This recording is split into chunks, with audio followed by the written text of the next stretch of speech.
बच्चों, आज हम प्राचीन भारतीय शिक्षा के उद्देश्य तथा आदर्श के बारे में पढ़ेंगे।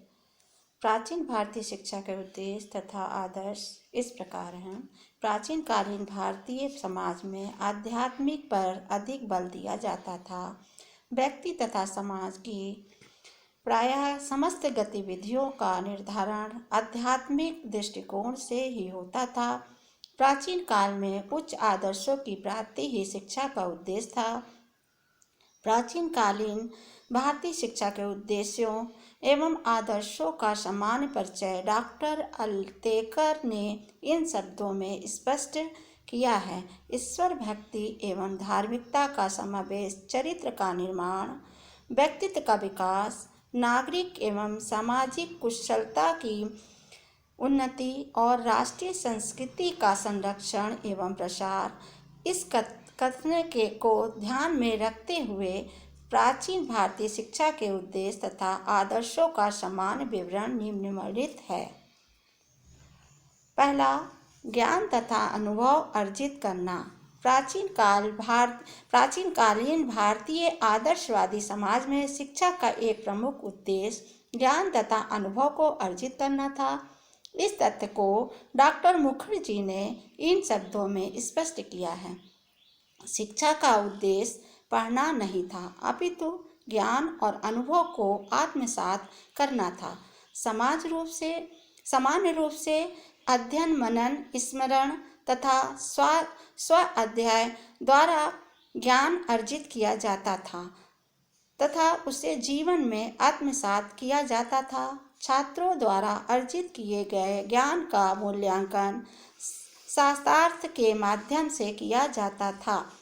दूसरा, धार्मिक प्रवृत्ति तथा ईश्वर भक्ति विकसित करना। प्राचीन भारतीय समाज धर्म प्रधान समाज था, अतः शिक्षा की धार्मिकता के प्रति उन्मुख थी।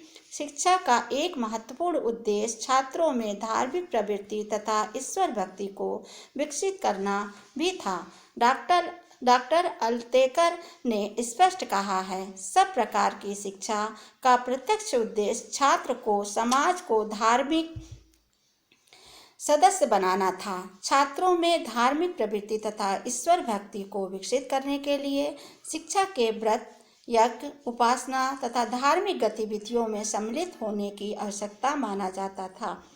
तीसरा, मन की चित्त वृत्तियों का समुचित निरोध।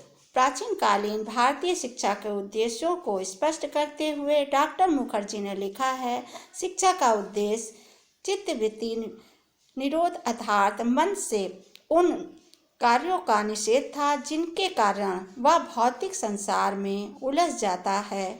वास्तव में आध्यात्मिक की ओर उन्मुख होने के लिए चित्तवृत्तियों का समुचित निरोध आवश्यक होता है। शिक्षा की प्रक्रिया के अंतर्गत छात्रों की चित्तवृत्तियां के निरोध के लिए आवश्यक प्रशिक्षण दिया जाता था। प्राचीन कालीन शैक्षिक मान्यता के अनुसार चित्तवृत्तियां का निरोध व्यक्ति के जीवन के परम लक्ष्य अर्थात मोक्ष की प्राप्ति में सहायक सिद्ध होता है। चौथा, चरित्र निर्माण संबंधी उद्देश्य। प्राचीन कालीन आदर्शवादी भारतीय समाज में शिक्षा का एक महत्वपूर्ण उद्देश्य छात्रों को चरित्र निर्माण करना भी था।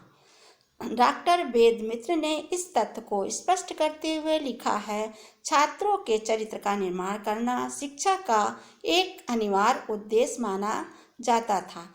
छात्रों के चरित्र निर्माण संबंधी शिक्षा के उद्देश्य की सुचारू पूर्ति के लिए विभिन्न उपाय किए जाते थे। सामान्य रूप से गुरुकुलों तथा गुरु आश्रमों का संपूर्ण वातावरण उत्तम तथा अनुकरणीय होता था। इसके अतिरिक्त सभी गुरु भी इस दिशा में विभिन्न प्रयास किया करते थे। वे अपने शिष्यों के सदाचरण के लिए आवश्यक शिक्षा देते थे तथा उन्हें व्यवहारिक जीवन में अपनाने के लिए प्रेरित किया करते थे। पांचवा, व्यक्तित्व की समुचित विकास संबंधी उद्देश्य। प्राचीन कालीन शिक्षा का एक उद्देश्य छात्रों के व्यक्तित्व का सर्वांगीण विकास करना भी निर्धारित किया गया था। इस उद्देश्य की पूर्ति के लिए गुरुजनों द्वारा विशेष प्रयास किए जाते थे। वे अपने छात्रों को विभिन्न सद्गुणों एवं शिष्टाचार के लिए विशिष्ट शिक्षा देते थे।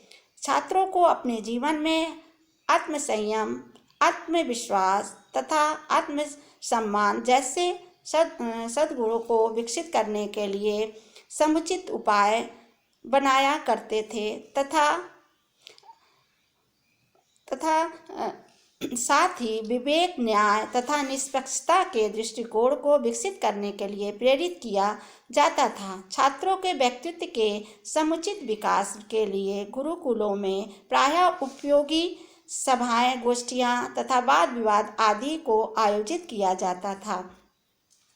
छठा, छात्रों को सामाजिक एवं नागरिक कर्तव्यों के प्रति जागरूक बनाना। प्राचीन कालीन भारतीय शिक्षा का एक उद्देश्य छात्रों को सामाजिक एवं नागरिक कर्तव्यों के प्रति जागरूक बनाना भी स्वीकार किया गया था। इसके लिए गुरुजन अपने शिष्यों को उपयोगी उपदेश दिया करते थे। समान रूप से अतिथि सत्कार, दीन दुखियों की सहायता तथा समाज के अन्य व्यक्तियों को सहयोग प्रदान करने का उपदेश दिया जाता था। इन सद्गुणों को जीवन में आत्मसात करने के लिए प्रेरित किया जाता था। इसके अतिरिक्त घर, परिवार तथा समाज में रहते हुए विभिन्न कर्तव्यों के पालन की शिक्षा दी जाती थी। सातवां, सामाजिक कुशलता के विकास संबंधी उद्देश्य। प्राचीन कालीन भारतीय शिक्षा के निर्धारित उद्देश्यों में सामाजिक कुशलता के विकास को समुचित महत्व दिया गया था। शिक्षा को कोरा सैद्धांतिक नहीं बनाया गया था, बल्कि उसे जीविकोपार्जन के साधन के रूप में भी स्वीकार किया गया था। इस उद्देश्य के पूर्ति के लिए व्यावसायिक शिक्षा का प्रावधान था। समान रूप से कृषि, वाणिज्य शिक्षा के सैन्य शिक्षा, कला कौशल की शिक्षा तथा चिकित्सा शास्त्र की शिक्षा की व्यवस्था इस उद्देश्य की पूर्ति के लिए की गई थी। आठवां, भारतीय संस्कृति को संरक्षण एवं प्रसार करना।